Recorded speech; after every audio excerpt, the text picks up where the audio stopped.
So how this manifests behaviorally is, we've all been here, this is what I call the stress vortex.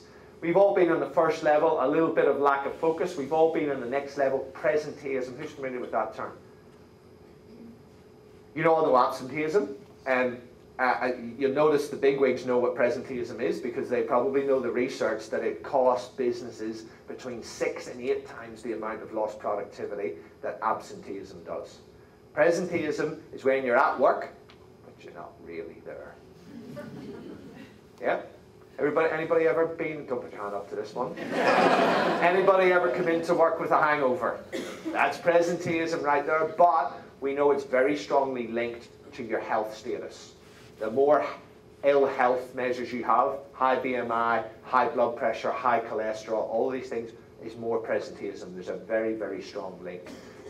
The next level is where it really starts to kick in, a bit of anxiety and a bit of self-neglect. This is where you're neglecting yourself.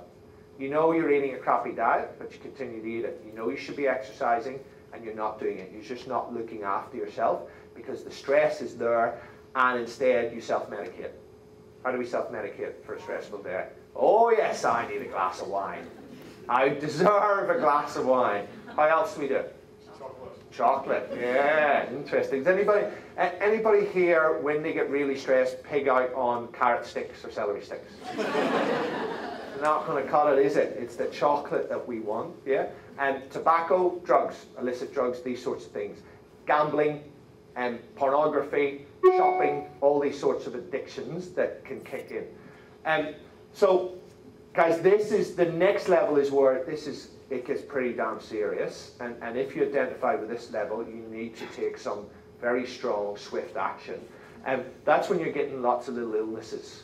So when you're getting colds and flus, you're getting little throat infections, you're getting mouth ulcers, you're getting cold sores, these sorts of things are saying that your immune system is really starting to be hit hard.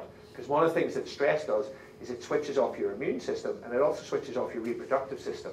Because there's no point in ovulating when you're being chased by a lion.